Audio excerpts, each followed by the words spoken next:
Bien, merci Monsieur le Percepteur de partager avec nous ce moment de convivialité. Non, et merci à Noé Bourgoin de venir à côté de nous, sur cette table. On travaille forcé, non? Personne ne m'y oblige, Jean-Noël, quoi que ce soit, mais Jean-Noël sait que Jean-Noël a décidé de faire don à la commune de Matin dans toute sa photothèque depuis 50 ans, et puis enfin, il vous dira bien mieux quoi tout à l'heure encore. Alors, le compte rendu François de l'orientation municipale, si vous bien, vous donne les titres principaux. Relatif au projet de modification des limites du canton de Matin, subvention 4L profit, acquisition, enfin participation à la BD Mémoire des années 40, tour cycliste féminin qui doit être dans notre commune le 3 août, donation d'un terrain de Madame Coindot et information et questions diverses. On va commencer la réunion. Un secrétaire de séance. Un secrétaire de séance qui se précipite pour faire secrétaire de séance. Enfin, genre, c'est bien. Le secrétaire fait un peu de peine. De la Providence, et donc les plantations ont lieu après avec l'ensemble des enfants de 3 écoles, et ils ont travaillé sur la biodiversité, et les plantations ils vont les faire en commençant par le jalonnage, pralinage des racines, les rues principales, les places principales, après les autres. Ça veut dire faire. Mais donc quelqu'un qui voudra des photos par exemple de la rue du docteur Coirard, il ira chercher le dossier du docteur Coirard, et là il y aura, pour l'instant il doit y en avoir 350 ou 400 sur la rue du docteur Coirard. Alors là vous avez mis toute l'histoire entre guillemets, c'est-à-dire depuis que vous prenez la rue en photo jusqu'à maintenant. Oui. Toute l'évolution des... Oui, voilà, toute l'évolution, tous les bouleversements les aménagements qu'il y a pu y avoir. L'histoire de Matin. Il y a un dossier Place Samson où on suit toute l'évolution de la Place Samson avec les travaux qui s'y sont faits et tout ça. Je ne mets pas tout, je fais quand même une sélection parce que sinon... mais là, quelqu'un qui voudra photo de la Place Samson, on va chercher le disque dur, on clique Place Samson, et puis là vous avez 500-600 photos, je ne sais pas combien il y en aura à la fin, peut-être 1000, peut-être plus, rien pour la Place Samson. Et puis je continuerai. Alors moi je tiens à remercier Noé pour le geste qu'il fait. Non mais... C'est pas un geste anodin. Et je lui ai demandé, mais là c'est pareil, il est un peu têtu. Je sais pas, il est breton. Non, je suis 100% charentais. Un jour, on m'a dit que les Charentais étaient encore plus têtus que les Bretons. Bon, alors, la transmission, ça fait partie. Tout le monde n'a pas le même métal. C'est ce que je vous ai mis sur la lettre. Et pas oui, envie de sacrifier tant de sacrifier. Non, mais moi, ça n'a jamais été un sacrifice. Ça a été du plaisir. Pour moi, mon métier n'a jamais été une charge. Toujours le plaisir. Des fois, j'étais fatigué, ça c'est vrai. Quand le samedi, il fallait faire 6 mariages dans la famille. Il y en a moins aujourd'hui. Il y en a moins aujourd'hui. En bande dessinée, j'ai jamais... Ah bon, c'est bon. J'y comprends rien. J'ai capable de les lire. Je ne sais pas par quel bout il faut le prendre. Ah ben donc, comment t'as la page 1 pour aller plus loin. Il en profite. Là, je viens de terminer le cas de Xavier et de Nathalie. Ah oui, je suis anticipé que moi aussi. C'est les belles dotations d'État pour ce salaire. L'an dernier, on n'avait pas de baisse d'État, mais on en avait quand même. Cette année, comme c'est annoncé, puis je suppose qu'on en aura. C'est des Alors, j'ai diminué les recettes de fonctionnement, quelques milliers d'euros.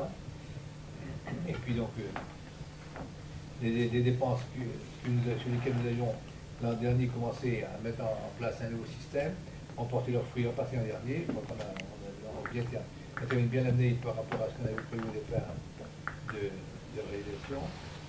Et puis cette année, on doit trouver la pleine économie de ce qu'on a mis, des mesures qu'on a mises en place l'an dernier. Les subventions, les tout ça, il n'y a pas de d'inquiétude.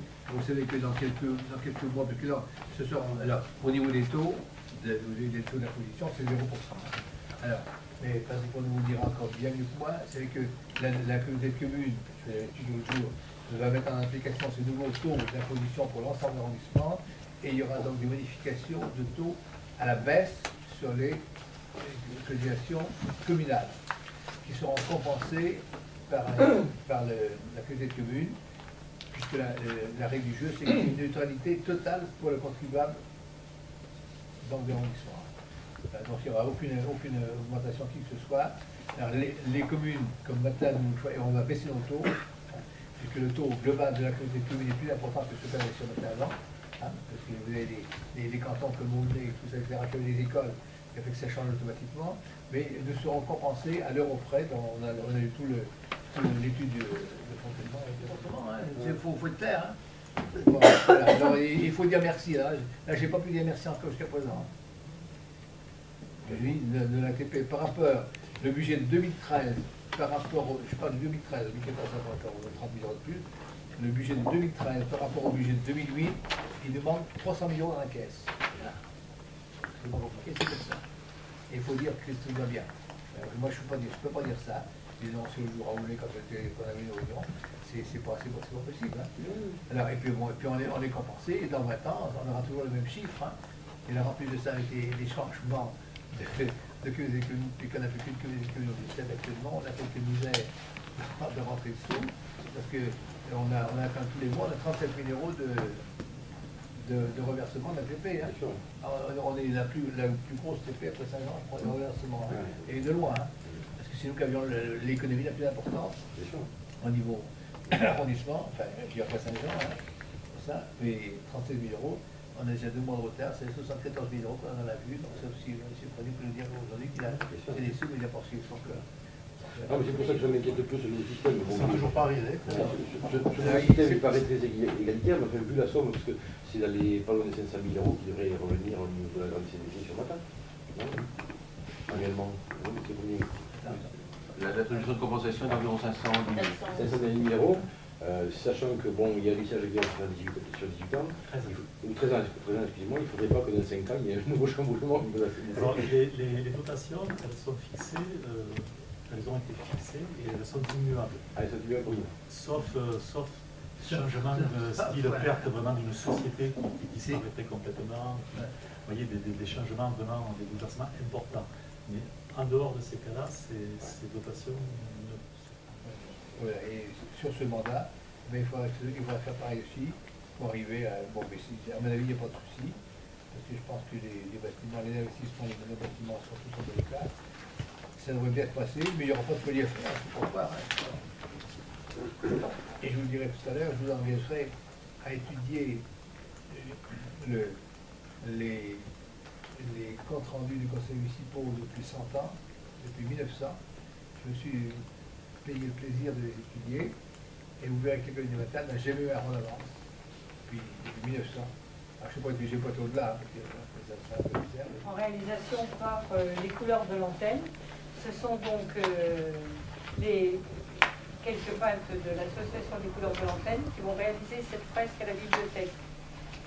Et ça va être dans la première pièce, quand vous entrez, c'est la partie adulte, donc c'est la page de gauche. Et ensuite, il y aura la continuité dans la deuxième salle où sont les jeunes. Donc, sur le mur, les deux murs, si vous voulez, vont se suivre.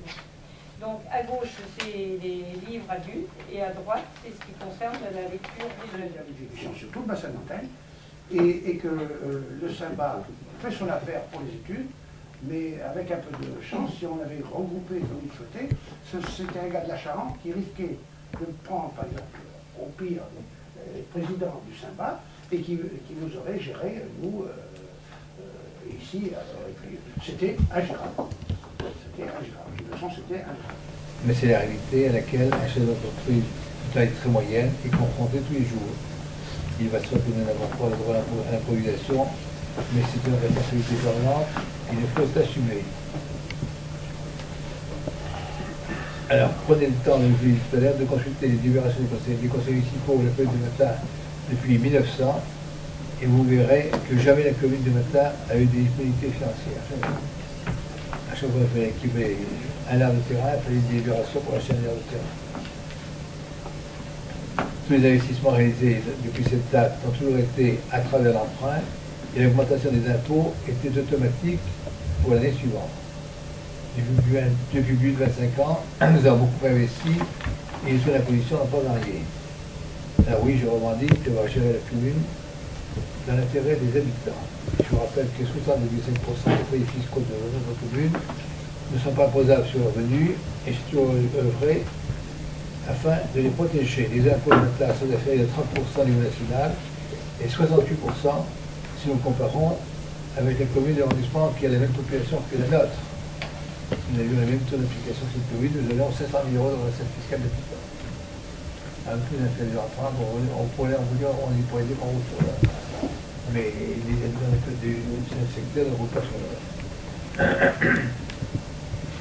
Voilà. Et la réserve foncière que nous avons acquise au cours de ces dernières décennies est pratiquement aussi importante que la dette. Et ces terrains ont pour vocation à être revendus en terrain à bâtir de façon industrielle et économique pour l'habitation. En 2011, M. Henri Massé, préfet des Charentes-Maritimes, m'informait de nouveau de l'endettement de notre commune et je lui répondais le 26 février, je ne sais pas si vous avez donné le mais depuis, ça a bien évolué quand même, positivement pour nous. Et je lui répondais le 26 février 2011 que nous avions des dettes plus importantes que d'autres chefs-lieux de canton. Certains d'entre eux étaient en train de mourir. Aujourd'hui, c'est chose faite, et ce n'est pas certain, chefs-lieux de canton, mais tous qui sont supprimés en dehors de Matla. C'est les 6 cantons ruraux, il en reste un, c'est Matla. Parce qu'on n'a pas été le menteur, et l'article de presse que je les ai laissés aussi, que les deux fait c'est pour ça, pour ne pas subir le futur et pour le pareil, je pense qu'on s'était pas tellement trompé là-dessus. L'aide du préfet au préfet, elle est là, c'est fait ici. On peut toujours dire tout ce qu'on veut, etc. Ça, c'est très facile à faire. Alors, le découpage des cantons du département sans m'avoir donné raison, et je termine mes fonctions de maire avec mon bâton de maréchal, parce que je pense que là, je ne pensais pas finir avec une heure comme ça, que je tiens à partager avec les Mataliens qui m'ont fait apporter leur confiance depuis 37 ans et les conseils municipaux qui ont partagé avec moi tous les projets que nous avons mis en place. Et je voudrais remercier, permettez-moi de remercier toutes les personnes qui m'ont aidé pendant ces 35 ans de maire, mes premiers adjoints de Guy Guilbeault, Raoul Tira et de Yves Penaud, parce que les premiers adjoints de mon premier mandat. Je ne nommerai pas les autres puisque nous sommes en plein électoral, je ne nommerai personne d'autre dans les adjoints, c'est clair là-dessus. Ah, voilà, mais bon, tout le monde les connaît. Mais je ne veux pas tout. Les conseils municipaux qui sont succédés au cours de ces 6 mandats-ci. Je tiens à remercier également les secrétaires généraux, Paul Coupry, qui était mon premier secrétaire général, Christiane Boucan, 25 ans, et François Billet, qui sont des collaborateurs précieux. L'ensemble du personnel de la mairie, de la police, des services divers, services techniques, l'école, ménage, les bénévoles comme de Bourgoin, et bien d'autres, bien sûr, qui vont aider la commune du matin à devenir ce qu'elle est.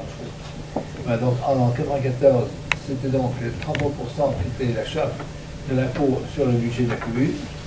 Et l'objectif, c'était qu'en 20 ans après, on devait tomber à 18%. On aurait obtenu cette... en 2014, c'est-à-dire maintenant, on devrait être, si on n'avait pas eu le problème de la TP. Vous rajoutez 300 000 € à votre budget aujourd'hui de recettes, et vous voyez que aujourd'hui on est à 20,4%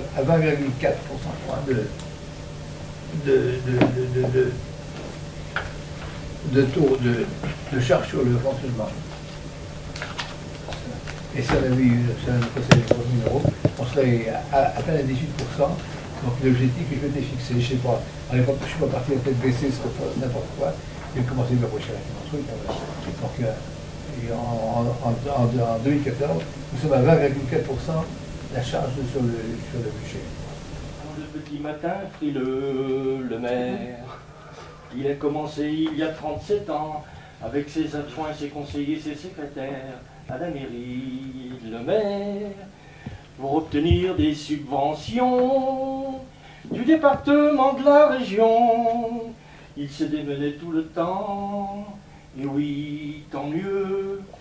Dans son beau costume bleu foncé, il a fait beaucoup de projets pour améliorer la commune.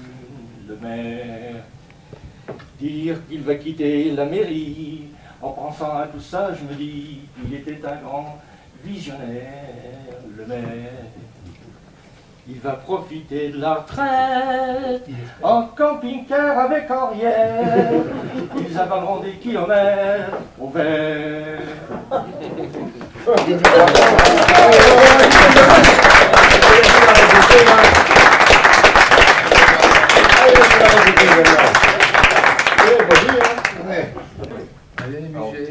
Alors, je pense que je peux faire le porte-parole. J'ai rien préparé. Hein. De l'ensemble, je pense, du conseil municipal, mais des conseillers municipaux qui nous ont précédés. Ça n'a pas toujours été facile parce que il avait un peu de caractère. Et au moment, les discussions étaient animées. Mais il nous a toujours bien emmenés sur les chemins pas toujours faciles, mais ça a toujours été bien pour la commune, bien pour tout le monde. Alors, bon, c'est qu'autour de la table, il y en a, les élections arrivent, il y en a qui repartiront, d'autres qui ne repartiront pas, après c'est sous les élections. Mais moi, j'ai pris beaucoup de plaisir à travailler avec vous. Et j'ai appris beaucoup de choses. Parce que quand je suis arrivé là, il y a quelques années, j'étais un petit peu pour voir, et puis je me suis fait prendre au piège, quoi. Mais voilà, donc je vous remercie pour ça.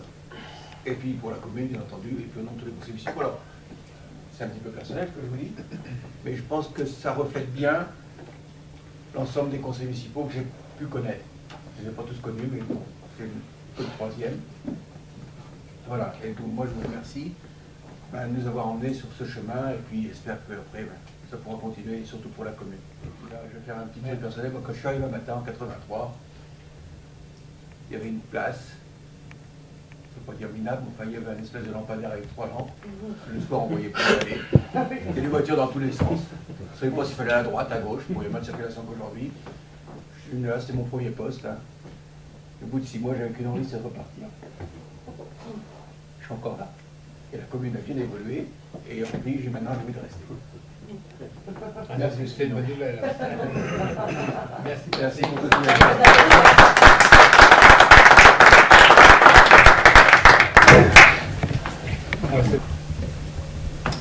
En deuxième conseil municipal de Bata, j'ai eu une très bonne école qui s'appelle l'école de Jean-Pierre Alfarin, qui est un humaniste et qui m'a beaucoup aidé dans ma réflexion. Et j'ai peut-être été un petit peu plus souple après, connaissant des fonctions. Mais quand je suis arrivé ici, Patrick, j'étais comme toi, mais je ne connaissais rien du tout. Je suis arrivé, je me rappelle très bien comment ça est arrivé. Je vais raconter une histoire locale. C'était au mois de janvier ou début février 1977. J'étais à l'entreprise. J'étais dans le coin, j'avais des expositions de lavabo, etc. Tout ça. J'étais en train de ranger mes lavabos dans le machin. Et je vois un monsieur arriver qui je connaissais bien. Je le connaissais bien. Sans tout ça. C'était Didier Lebeau, que certains d'entre vous ont connu. Et puis, ben voilà, il me dit, voilà, Claude, on aimerait bien que vous veniez au conseil. André Boujol m'a chargé de vous demander si vous auriez bien parler avec nous au conseil municipal à matin. Voilà, je vais dans ma famille, jamais personne n'a fait quoi que ce soit dans la République, tout ça. Jamais j'aurais pensé qu'un jour je vais être un conseil municipal, n'importe quoi, etc. C'est pas un truc qui faisait partie de ma feuille, c'est comme ça. Et puis, ben, j'ai écouté, on posait plein de questions, mais puis moi, je ne sais pas ce que c'était, le conseil municipal. Je ne sais pas à quoi ça servait, enfin, à quoi ça servait ici, mais je ne sais pas comment ça se passait. J'ai dit, écoutez, je vais parler avec le machin, et puis le bonjour. Et ben, la carrière, tu fais ce que tu veux, on m'a toujours dit. Et puis, bon, ben, j'ai dit, oui, monsieur Guido. Puis je suis arrivé en 77, donc on était élu, il y a un petit bouleversement. C'est l'année où Michel Barranchet rentre au conseil municipal, d'ailleurs, c'était Michel Barranchet, Bernard Mazoin, Bernard Roux, et puis quatrième. Jacques André. Mon voisin Jacques André. Donc là, on dirait comme ça. Et puis il y avait 2 adjoints à cette époque-là. Il y avait le premier adjoint qui était Guigaud, et puis Raoul Tira, qui était le deuxième adjoint, et qui sont restés des adjoints pour ce moment-là. Et qu'après, M. Guigaud a arrêté, et ton père aussi, ils ont resté tous les deux. C'était mes premiers adjoints, et Dominique Bonneau, après, que j'ai nommé troisième adjoint. Alors, quand je suis arrivé, il y avait deux adjoints. Et 2 jours après, la première réunion de conseillers, du conseil municipal, je sais pas, la réunion exactement, j'en sais rien, je ne pas trop, monsieur le conseil municipal pour décider. Et bon, dans le bourgeois, les Guigaud avaient décidé qu'il y aurait qu'on allait créer un poste de troisième adjoint. Et puis moi, 8 jours après, j'ai hérité du poste de troisième adjoint, sans avoir rien demandé à qui que ce soit, etc. Et ça s'est passé comme ça, bizarrement. Alors, tu dis Patrick que tu sais pour te mettre les pieds, rassure-toi, c'était pas ça, parce que moi j'ai dit d'emblée, un mois après que est arrivé au conseil municipal, j'ai le troisième adjoint le jeudi matin, on m'a dit surtout t'en fais pas, il n'y a pas grand chose à faire. Et bon, bien, ça m'a porté cher pour certaines choses, ça m'a coûté cher pour d'autres, au niveau élection entre autres, sur vous, au niveau élection cantonale, parce que j'ai quand même, à 2 fois j'ai loupé l'élection cantonale de 0,25 points.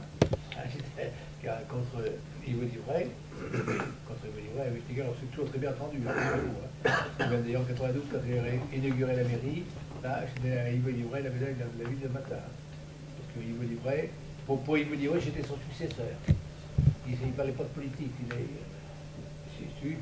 et heureusement que je ne sais pas des conseillers généraux et président de la commune, parce que je n'aurais pas pu faire ce que j'ai fait pour Matard. Oui, je rêvais d'avoir un endroit où recevoir mes clients. Et j'avais vu ce bâtiment qui était superbe. Et puis bon, c'était un marchand de biens qui avait acheté ce bâtiment.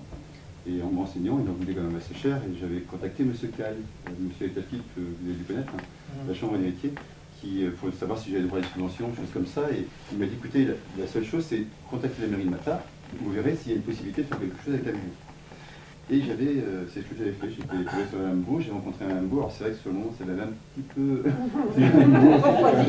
refroidi. Et donc, elle m'a obtenu un rendez-vous avec M. Binot, vous avez dû me rappeler quelques temps après, et on s'est rencontrés, et puis je vous ai exposé mon projet. Alors c'est vrai que j'étais tout gamin, j'avais 20 ans, je crois que j'avais juste une personne avec moi, juste un salarié, j'avais embauché depuis peu. Et donc j'étais tout jeune, et puis c'est vrai que M. Binot m'a pris au sérieux. J'avais fait la même démarche avant à Saint-Hilaire-de-Villefranche. Saint-Hilaire-de-Villefranche, je crois qu'à l'époque le maire ne m'a même pas rappelé. À Aumagne, bon, je pas l'air de trop s'occuper de moi. Et voilà, et puis M. Binot m'a rencontré, et après m'a rappelé, m'a obtenu un rendez-vous avec Xavier Deroux, on était montés ensemble à La Rochelle. Alors c'est vague, enfin j'ai encore des souvenirs, hein, mais je me rappelle plus ce que j'avais dit. Voilà, mais j'étais dans les petits souliers à l'époque, parce que c'est vrai que... Voilà, et en fin de compte, Claude a réussi à me faire avoir des subventions sur le bâtiment, il a fait acheter par la commune. On a fait un bâtiment relais, puisque c'était un bâtiment qui n'avait pas eu de subvention avant, c'est un bâtiment de crédit, on va dire. Et j'ai pu avoir un bâtiment en fin de compte pour m'installer. Voilà. Et je puis payer aussi, puisque ça faisait des échéances qui étaient un petit peu moins élevées. Et donc j'ai payé en location pendant quelques années, puis après j'ai racheté le bâtiment. Voilà. Et je suis arrivé sur Matard comme ça, parce qu'on m'a fait confiance, parce qu'on m'a suivi, alors que j'étais, je veux dire, j'avais absolument rien du tout. Enfin, puis ce que je faisais, c'était pas forcément... enfin, voilà. Même mon banquier à l'époque, que je connais, c'était Claude Lambert, qui était à la Banque Populaire à Matard. Claude, quand il me voit, c'est maintenant qu'on est devenu amis, il me fait quand j'ai vu ce petit branleur qui débarquait pour avoir un prêt pour emprunter 70 000 francs, il me dit heureusement que son père était là pour signer derrière, parce que sinon je n'aurais jamais prêté. Et il est encore passé là-bas très longtemps, et voilà. Et c'est vrai que je vous remercie, parce qu'à l'époque, je veux dire, si vous ne m'avez pas suivi, si j'étais resté à Aumagne, je ne me serais pas développé comme ça. Là, c'est une grande aussi. On a fait les choix ensemble, et c'est bien. C'est les uns plus les autres, c'est collectivement, que ce soit Jean-Paul, que ce soit Michel, que ce soit Laurent. Je crois que tout le monde a essayé de travailler au mieux possible pour l'intérêt général de cette commune du matin. Je tiens à vous remercier toutes et tous. J'ai fait en sorte qu'il n'y ait pas de ligne de partage politique, ça n'a jamais été mon truc. À un moment donné, on est obligé, à un certain niveau, de prendre des positions politiques, etc. Ça n'a jamais été ma tasse de thé. Moi, je vous dis, j'ai eu la chance de vivre avec des gens très tolérants, François Blaiseau ou Jean-Pierre Raffarin, et là, la région, vous savez, quand, pour la petite histoire, quand Jean-Pierre Raffarin a été attaqué par ses collègues d'opposition, celui qui mettait les choses, les pendules en place, c'était Philippe Marchand, qui était ancien ministre, et c'était lui qui remettait ses copains socialistes à leur place pour leur expliquer qu'il fallait, à des fois ils allaient un peu trop loin. Mais bêtement d'ailleurs, c'était pas. On peut avoir une critique objective, c'est normal, c'est tout à fait logique. On a des accords, mais pour avoir n'importe quoi par moment. Et Philippe Marchand était souvent l'homme qui permettait que tout le monde rentre dans le rang et qu'on puisse vivre de façon intelligente au niveau de la région. La bataille électorale était faite, il y avait une majorité, il y avait une opposition, après c'est fini, et on a toujours essayé de vivre en harmonie. De cité que l'on envie, ville jolie, par ses produits partout elle est citée, ville d'amour, de joie et de gaieté. Je t'aimerai toujours, toujours, ma terre jolie, ville d'amour. Si tu es sur un joli versant, pays charmant pour les amants, Mata est un coin merveilleux, lit délicieux des amoureux. Je t'aimerai toujours, toujours, Mata jolie ville d'amour. L'hiver arrive sur de joyeux frimas et son cortège de blanche-neige. Mais au printemps fleuriront les lilas, et tous en chœur encore on chantera. Je t'aimerai toujours, toujours, ma jolie ville d'amour. Si tu es sur un joli versant, pays charmant pour les amants. Mata est un coin merveilleux, délicieux des amoureux. Je t'aimerai toujours, toujours, Mata jolie ville d'amour. Dans ce pays, les femmes sont jolies, et la bergère sur les fougères voit son troupeau et part dans la prairie, et son berger tendrement murmurer. Je t'aimerai toujours, toujours, bergère jolie, bergère d'amour. Aimons-nous dans ce coin ombreux, ni délicieux des amoureux. Et vous pouvez terminer par tous ensemble. Je t'aimerai toujours, toujours, ma jolie ville d'amour. Si tu es sur un joli versant, pays charmant pour les amants. Mata est un coin merveilleux, délicieux des amoureux. Je t'aimerai toujours, toujours, Mata jolie ville d'amour.